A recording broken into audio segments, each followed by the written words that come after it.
Good morning. Welcome to First Church Unitarian here in Littleton, Massachusetts. My name is Lara Hoke, pronouns she, her, and I'm so happy and lucky to be the minister serving this incredible congregation. If you are here with us this morning for the first time, we welcome you. It's wonderful to see you, but it's wonderful to see everyone, whether it's your first time or whether you've been coming here for decades or anything in between. We're happy that you're with us.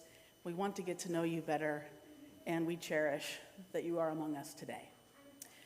And I want you to let you know that we welcome the sounds of children, so don't worry about that. We all make sounds, and it's okay. We like each other. If you need some pastoral care today, you can talk to me, of course, always, but you could also reach out to our lay pastoral ministers. Today's lay pastoral minister is Ann Donald, who is with us online on Zoom. And our other lay pastoral ministers are David Butts, Jan Dustin, Linda Kaler, and Patty Sardella. So just a brief word. This is, of course, our service in honor of Indigenous Peoples Day. And we are on lands that once belonged to the Neshoba people, part of the Massachusetts people, and eventually the Neshoba people became the Neshoba Praying Indians. We have talked a bit here over time about the Neshoba Praying Indians. 2 years ago, I preached on land acknowledgement in that context. And here I'll do a very 21st century thing. For people watching this video later on YouTube, if you click up here, you'll see that last video on the service on land acknowledgement. That'll make sense later when you see it. But in any case, I've been very fascinated in the history of the Neshoba Praying Indians, and we have made some attempts in recent years to reach out to them. It's a bit of a challenge because they are actually, because of their history, they're now in Natick. They've been trying, you might remember, to have a powwow at Fay Park on their ancestral lands, which will be very special because that would be the first time they've done that in more than 300 years. But those attempts have been thwarted in recent times, first by COVID for a few years, and then more recently by the sad death of their beloved chief, Chief Caring Hands. And so that delayed it last year as well. But it looks like it is going to happen this June, so stay tuned. I will keep you informed on that. It is very exciting and special. And with that, I will turn it over to Cindy for Community Matters.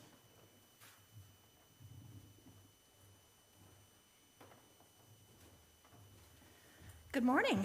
Good morning. As you've heard, my name is Cindy Malley, and I serve FCU in a variety of ways. But perhaps the most important today is that I drove our tech person here this morning. My pronouns are she and her, and I am a white, middle-aged woman with glasses and short brown hair that's graying around my temples, wearing a black blouse. I'm going to ask you all to please check out Community Matters for all things FCU. Also, be sure to go to the vestry following worship this morning because our Women's Alliance have available all sorts of wonderful goodies for sale during fellowship hour. Also, Writing for Democracy has some packets available in the vestry. They are really close to their goal of 3,000. And Lynn would also love if everyone who has been involved with Writing for Democracy can gather in the vestry following the service to take a photo. I'd also like to ask that we do need you to sign up and serve in one of our many hospitality roles. The link is available on our website, and it did go out in an email yesterday, or you can just come and talk to me. I'm happy to help. Lastly, I'm going to ask that you please silence your phones as we enter into worship together. Welcome to church.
Buju Indenue Danigog.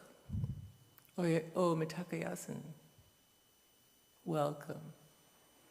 Welcome all of you who are here in the sanctuary, and all of you who are seeing us virtually. I wish I could see you. Maybe someday we will. Yes, tomorrow is Indigenous Peoples' Day. My name is Lorinda Morimoto. My pronouns are she and her. I'm a rather older woman with whitish purple hair. Sometimes I wear glasses.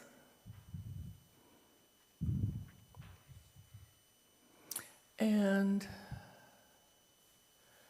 I feel so grateful to be here at this space and time. The welcoming words of the Ojibwe and the Lakota are saying, welcome all my relations, because the understanding that was taught to us a long time ago, and I think has been forgotten by most people. We are not just related to each other as people, we're related to everything. All my relations refers to everything that is sentient and non-sentient. Yes, rocks have a beingness. They're beautiful, and they say a lot. And the elders taught us that because of that connection, when they refer to what some people call God or the divine, that is all that is. And we are all that is. We are God. We are creating everything. And what we choose to do affects all that is. So we are responsible for all that is. Think about what that means. What is all?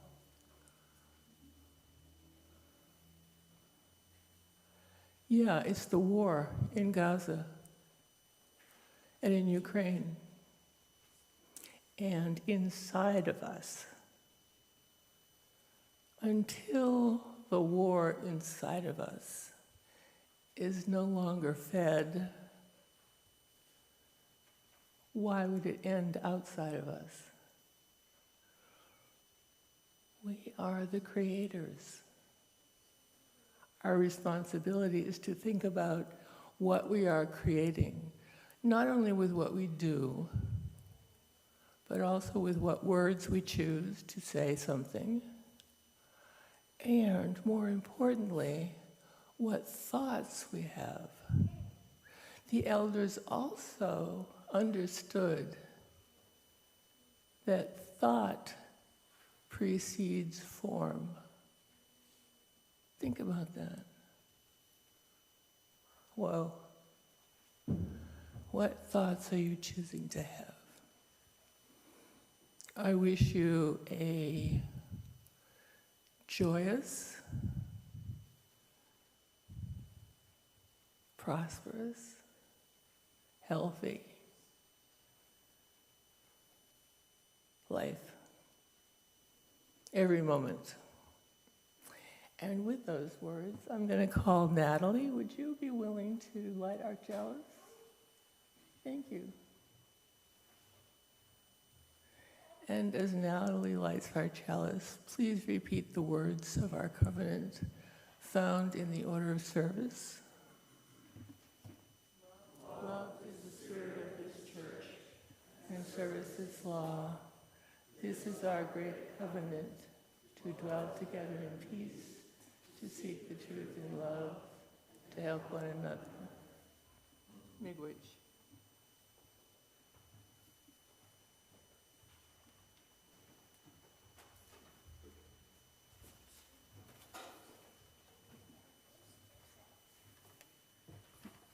Thank you, Lorinda.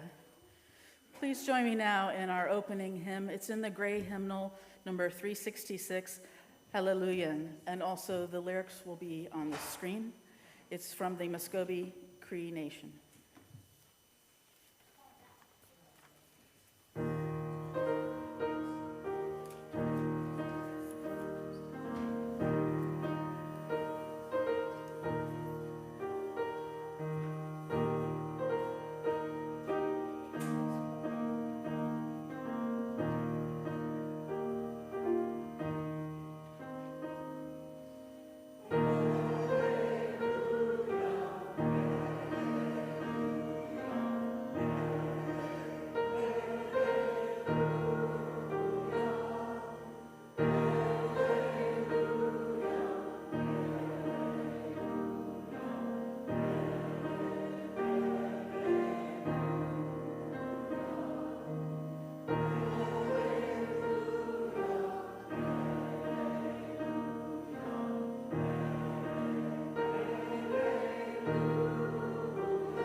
Please be seated.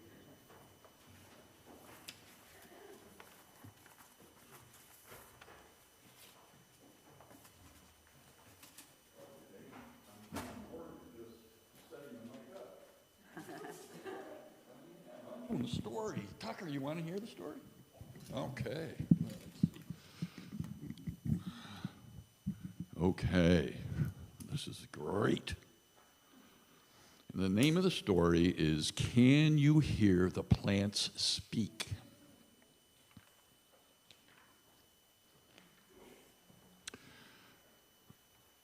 Our people believe spirit lives in everything, mountain, river, wind, tree.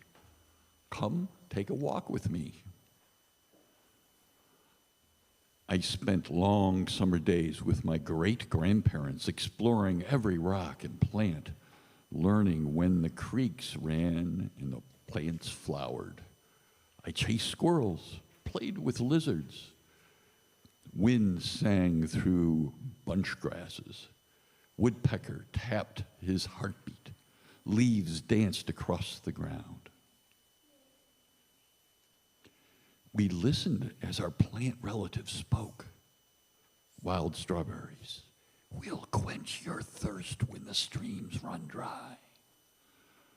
Buckwheat, birds eat my seeds, and so can you. White sage, my smoke will lift your prayers to heaven. We rested in Grandfather Oak's shade. These trees are our ancestors. They give us our food, our medicine, our connection to spirit, my great-grandparents explained. And we thank them with a song, a blessing, a few drops of water. I sprinkled cool water as my great-grandparents quietly hummed an ancient song. I felt their song inside me. But not everyone could hear the plants speak. Some people thought our lands would be more useful flattened in concrete. The land was silenced.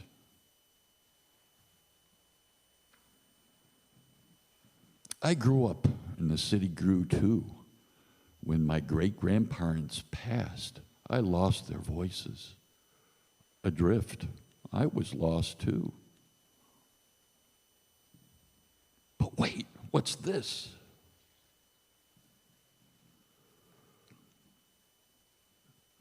Monarch at rest on milkweed, emerging through a crack. Milkweed's scent whispered, "Don't give up." I remembered my great-grandparents' voices, singing in the shade of Grandfather Oak. "Thank you, brother," I whispered. I had to find a way to keep their voices alive, but the cities were so big, the natural places so few. What could one person do? I listened. A drop of rain splashed in the dry dust where thirsty seeds waited. That one drop might germinate one seed, one drop, then many. The sharp scent of creosote rose. I felt the seeds drink. I knew what to do. Thank you, I whispered to the sky and the plants. From one, I will grow many. I had so much to learn. Plants became my best teachers. Black walnut. Gather our hard, round shells and chill us for the winter. Poppy. Shake our seeds into baskets as winds scatter them. Uncas.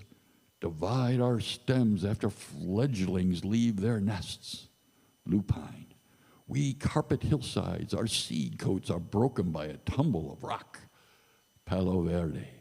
My seeds pass through raven stomachs, soften me with acid. Manzanita. We bloom after wildfire. Wake our seeds with a wisp of smoke. And then my son is born. I named him Tuhui, a word for a drop of rain that starts the seeds. We draw strength from the wind and mountains, bobcat and hummingbird, bringing life to our home in the city. We grow plants for all our relatives. Each new seedling is a healing. Tiny neighbors, check them out. Grow strong, little guys. You're the hope of so many. This is how we give back. Oh, we plant empty spaces. This is how we give back. These oaks will shade our great-grandchildren, I explained it, just as my great-grandparents had explained to me. Can you hear the plant speak? I asked Tuhui. Yes. What do they tell you? They say thank you. And the song grows in him, in me, and maybe in you. Listen. Can you hear it?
Deborah Niles was going to call for the offering today, but she had a horse riding accident. She's okay, but she is resting at home, so we send her our healing wishes.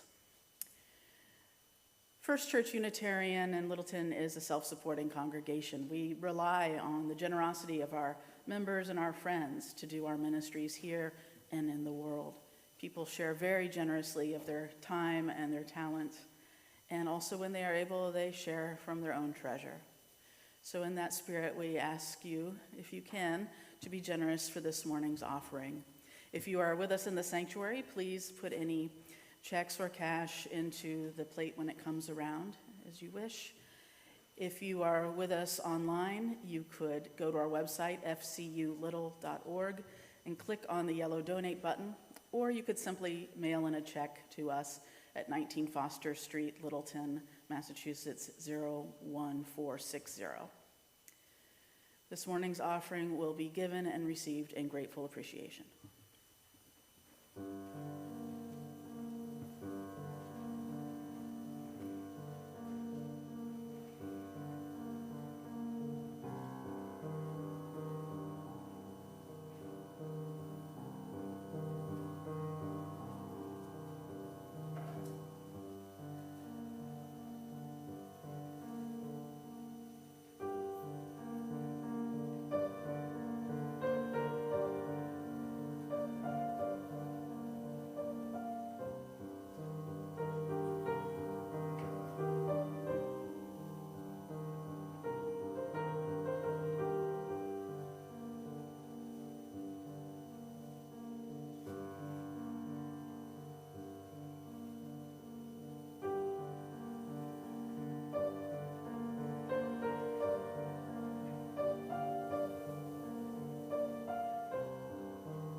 Please join in the words of our community response.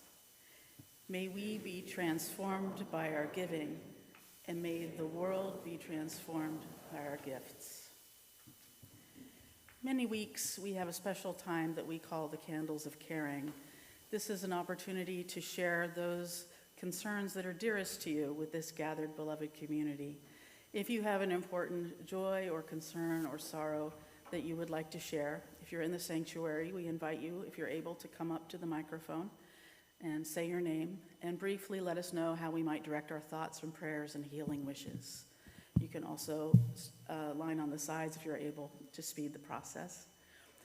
If you wish, we can also bring a microphone to you where you sit. And for those who are with us on Zoom, please raise the hand in the reactions area and we will call on you in turn as well. Are there any candles this morning?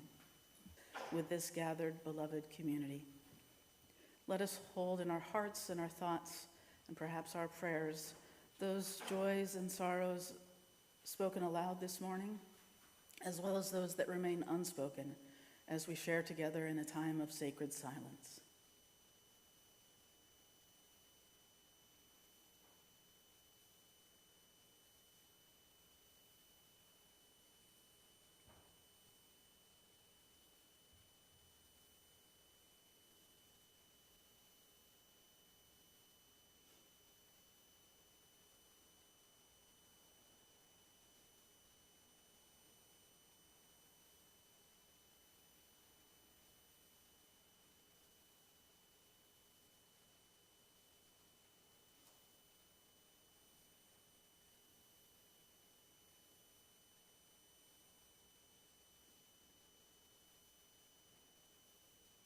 Amen, and blessed be.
Thank you, Brian.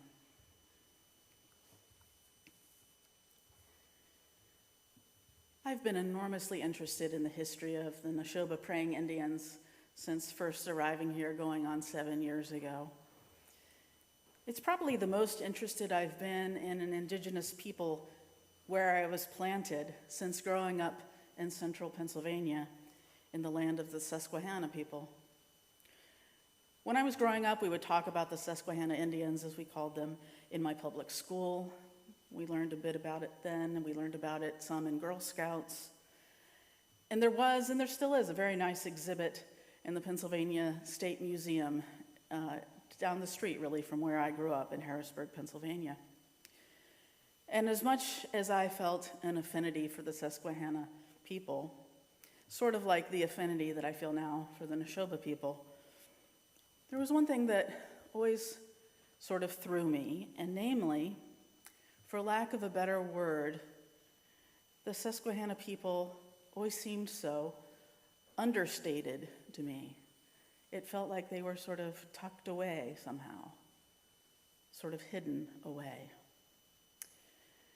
And I think I had this impression as a little kid because I was born in Southern California, and in my early childhood and some of my earliest memories, I would see some breathtaking scenery in the Southwest associated with Native Americans. And I would ask Oliver to show the next picture.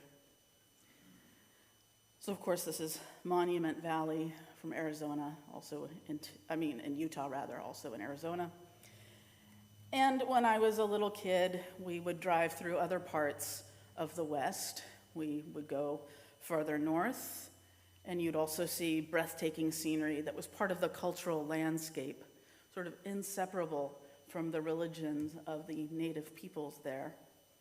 So you see this Monument Valley in Navajo territory, and the next slide, when you see Devil's Tower in Wyoming, sacred to the Lakota people and others. It's not hard to understand why a site like this, something so majestic, would make people think of the spirit world or even the cosmos. In the Northeast, though, we don't really have sites quite like this.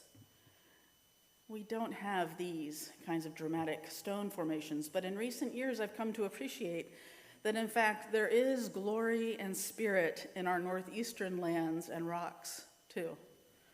Sometimes you have to try a little harder to look for it, and it is often, usually, less dramatic than this, but it's no less spirit-filled. And in some ways, it's all the more special for being mystically tucked away, or sometimes hidden in plain sight. So today I want to honor Indigenous Peoples Day by thinking about the sacred stones and landscapes that you can encounter without flying across the country. I want to think about sacred stones and landscapes that are a day trip or even a bike ride, if you're able, away. So another slide, just to reclaim the sites of our area. This is a picture I took in the Sarah Doublet Forest here in Littleton. It's a turtle effigy. It's not surprising that I didn't think of the Northeast landscape where I grew up and have spent really almost all of my life as containing sacred Native American rocks in the same way that the United States West so famously does. It's not just that the rocks out west are more dramatic and out in the open, but also, until pretty recent times, not even scholars really understood the nature of sacred rocks for Northeastern tribes and how the forests in this part of the country are filled with sacred rocks. It was largely the groundbreaking 1989 work of James Mavor and Byron Dix, this book, Manitou, The Sacred Landscape of New England's Native Civilization. This book from 1989 sort of opened up this line of research, which has been very fruitful since. It's interesting to me that the authors, Mavor and Dix, broke through with this influence because they weren't proper ivory tower academicians. And it's to the credit of proper ivory tower academicians that they were willing to consider these two academic outsiders had some compelling ideas and maybe were on to something. And I want to thank FCU's own Araya Fost and Lorinda Morimoto for bringing this book to my attention, first lending me their copy, and of course then I had to buy one of my own. It's a wonderful book. And it's opened up a new world to me. And that's one of the magical things I think about this community, is that we can open up new worlds for each other. So now you've heard the word Manitou a couple of times. It's in the title of this book. It's in the title of my reflection today. Across multiple Native American traditions, there is this word and concept of Manitou. What does it mean? It's a word from the Algonquin language group, which is the language group that the Massachusetts and Neshoba people were a part of. It's a word in the Algonquin language that doesn't have an easy one-word translation in English, and not surprisingly, the European settlers didn't completely understand the term when they heard it, which apparently was pretty frequent that they would overhear that term. Roger Williams, Puritan minister and founder of what was eventually to become Rhode Island, wrote in 1643, "There's a general custom amongst them at the apprehension of any excellency in men, women, birds, beasts, fish, etc., to cry out Manitou, that is, it is a god, as thus if they see one man excel in wisdom, valor, strength, activity, etc., they cry out, Manitou, a god. And therefore, when they talk amongst themselves of the English ships and great buildings, of the plowing their fields, and especially of books and letters, they will end thus, Manitowok, they are gods.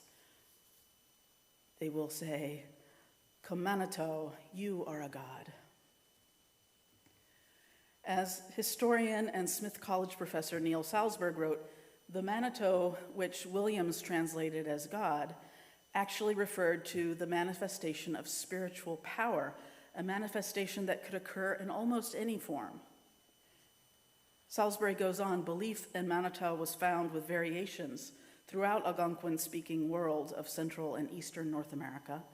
It enabled its adherents to accommodate traditional religion to changing circumstances. For as Williams put it, they attributed Manitou to everything which they cannot comprehend. Rather than rejecting that which was unknown, they welcomed it and sought to come to terms with it, he writes. Manitou, then, was a term that expresses admiration for that which amazes and inspires awe, in addition to being a word that indicates a godlike nature of something. Geologist Herman Bender of the Hanwakin Center for Prehistoric Astronomy, Cosmology, and Cultural Landscape Studies in Wisconsin thinks a closer one-word translation of Manitou would be spirit, but that still doesn't completely capture it. Bender puts it this way: since ancient times, the native or Indian people of North America believed in the existence of a supernatural, omnipresent, and omniscient force or presence, all-encompassing. It's universal in scale. For many of the native people living here, manifestations of the supernatural could be expressed by this one word, Manitou. He goes on, the profoundness of a spiritual presence of Manitou, and through it, recognition of the supernatural, was and is a tangible entity seen and felt by hundreds of generations of the Indian people of North America, and whose daily lives were filled with it. In essence, he says, Native people perceived a spiritual landscape imprinted on the physical landscape as both one and the same. This causes Native peoples to revere as sacred certain places deemed to possess Manitou. To me, it seems that the Native people of this land felt that they were immersed in the sacred, that the sacred could be found in anything, and that anything could be awe-inspiring for this reason, that it was imbued with a sacred spirit. It's often been described as animism, and it is sometimes looked down upon as somehow less than or unsophisticated. But on the contrary, the more I understand and read about the idea of Manitou, I find it very sophisticated and not unlike the more modern theology of panentheism that we've talked about, but with more daily enthusiasm and imagination and awe. Yes, the divine and the sacred is found in all things, and there's still room for mystery and awe and the simple reality that we'll never understand everything. So take it in with gratitude and inspiration whenever you can. Scholars note that rocks were probably the object most frequently said to possess Manitou, which is sort of curious at first. What's so special about rocks? As Bender notes, rock, because it appears to be so permanent, is thought to live forever and is therefore an ideal representation of the immortality of Manitou. Pebbles, stones, rock outcrops, boulders, and mountain peaks can all represent manifestations of Manitou. And there was also an association of the rocks below and the stars above. As the stars above, so the rocks below. The Manitou nature of rocks becomes a kind of link between the earth and sky, perhaps between the earth and the cosmos. And scholars are still working it out, But it appears that in some cases, the northeastern Indians place stones in ways that do align with the stars and other astronomical events. So, how can you spot a Manitou stone when going through a northeastern forest? The most obvious ones to spot, the ones that just sort of jump out at you, the ones that really can't be missed, are the ones sometimes called glacial erratics, the large rocks that come right there to the earth. They were the large rocks that glaciers deposited all around. You'll see them in forests. You can even see them in the middle of Manhattan in Central Park. And so the next slide, that is in Central Park, and there's many others there as well. If you've ever gone through the park, you know. If it jumps right out at you, it would have jumped right out at the Native Americans who inhabited these lands. The next slide shows one, a glacial erratic in the Berkshires in Massachusetts. And next slide, there I am. This is in the Conant lands in Carlisle, Massachusetts, and it's right very close to downtown Carlisle. You can spot some Manitou from your own car or from an overlook. In this, I'm speaking of the many mountainscapes. So the next slide. Here's our recently sadly departed old man of the mountain in Franconia, New Hampshire, very well known, sacred to the Abenaki and the Mohawk people. Next slide.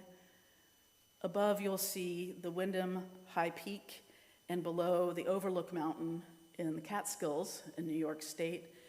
And they were thought by the local Native people to be offering protection to the entire area, among other things. Where Maver and Dix's work was particularly illuminating was in considering the Manitou found in less obvious rocks of the forest. Sometimes it will be large rocks that were maybe moved in a deliberate way or enhanced in very deliberate ways. An example, the next slide, please. Again, the turtle effigy photo I took in the Sarah Doublet Forest in Littleton. You can see the larger rock got split, forming the turtle shell and the head, and that smaller rocks were put there to represent the limbs. But often it's more subtle than this. Sometimes it's cairns, those deliberate rock piles that predated the arrival of the Europeans here. And so the next slide. This is a rock pile in the Conant lands in Carlisle. So you'll see things like that in the forests here, and you'll know. The next slide. Sometimes you'll see it in these cave formations, these chambers formed from stone. On the upper left is the Harvard Cave, right, the town next door. And on the lower right is Whitcomb Chamber in Littleton. Whitcomb, that's a familiar name, isn't it? Not a coincidence. Sometimes, next slide, it will be stone walls. And these you will also find all over our forests. On the left is a stone wall in Sarah Doublet Forest, and on the right is part of a stone wall in the Conant land in Carlisle with our own Aurea and Lorinda, photo by Emily. And these stone walls, not only are they everywhere, but they're pretty important. They will delineate often an entire area that was very sacred. You will often find other sacred stone sites within the perimeter. You will sometimes see more of a flat area or a plaza, which is where many activities took place. So these are very special places. When you see that stone wall, pay attention. And then there are stones that are specifically called Manitou stones. And the next slide. Thank you. The left is in Bushkill, Pennsylvania, and the right is in Boxborough, Massachusetts. These are vertically situated stones that almost look like old-fashioned headstones. They're upright, or they were upright, and the top usually has two indentations, very much resembling a lot of the old-fashioned headstones. It's impossible to overestimate how important these Manitou rock and stone structures were to the Native Americans. Consider that back in 1654, Tehadawan, the Sagamore, or chief of the Neshoba people, was given the opportunity to choose which part of the lands he got to keep, the generous offer by the Massachusetts Bay Colony. But having to make the choice, he chose the land that is today Littleton and a bit of Acton and a bit of what is Boxborough, this very special land. Not because of any particular utilitarian purpose. It wasn't particularly better for hunting or fishing or anything like that. He chose the land because it was thought to have special spiritual significance. It was thought to be spiritually important. Neshoba Hill was thought to be a roaring hill, often heard to be making noises. So much of the desirability of the land, now preserved best at Sarah Doublet Forest, was that it was the site of larger ceremonial stone landscape. While Western Manitou in the United States might be more transcendent, sort of spirit or God up there, the immanent God with us nature of the Manitou stones in this part of the country, New England going down to Pennsylvania and a bit to the west as well. This has a magic as well, a magic that's maybe easier to access. For the Neshoba people and other Native Americans, the forest was alive with spirit. It was indeed an enchanted forest. And we can still experience enchanted forests all around us. And by experiencing and witnessing these sacred lands and the Manitou there, we are part of re-enchanting the world. Geologist Herman Bender puts it this way: while hiking or exploring, sometimes a rock outcrop or glacial erratic seems to jump out as being different or special. A rock which by its color, unique setting, lighting, or some other attribute calls attention to a certain undefined quality, namely presence.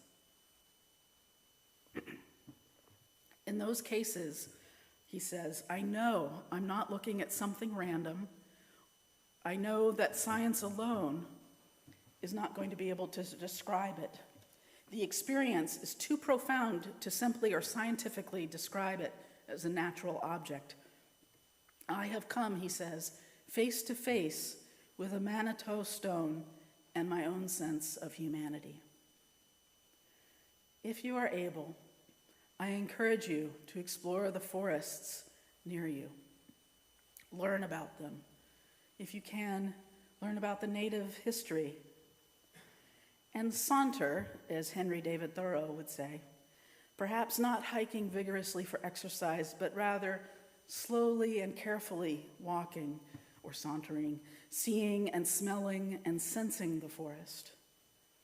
Perhaps you will discover there Manitou in stones, in the trees, in the birds, in everything.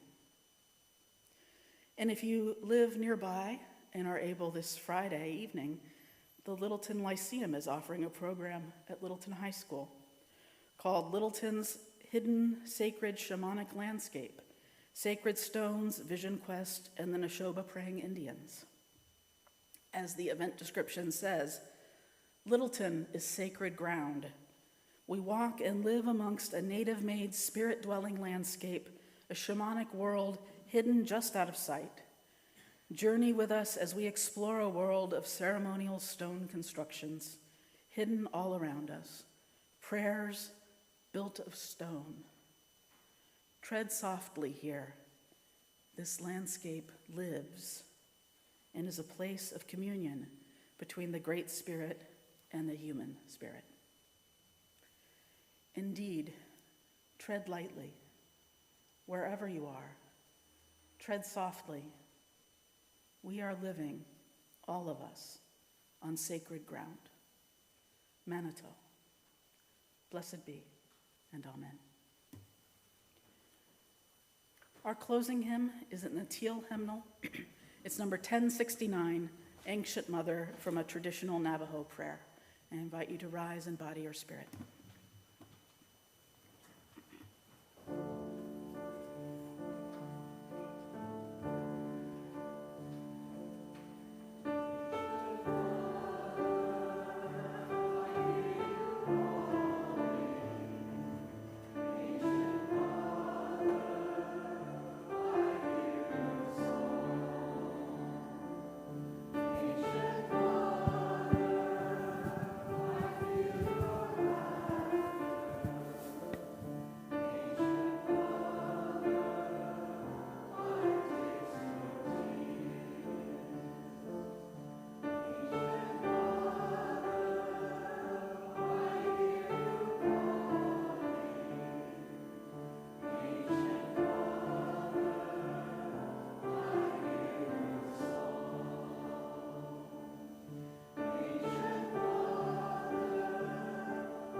Friends, a rock is not just a rock, any more than a bird is just a bird, or a tree is just a tree, or you are just a human. Sacred, filled with Manitou. Feel your sacredness. Feel the sacredness in all around you. May we walk lightly and love it all. Blessed be and amen. Please be seated.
Anybody that wants to join chat, you can unmute now.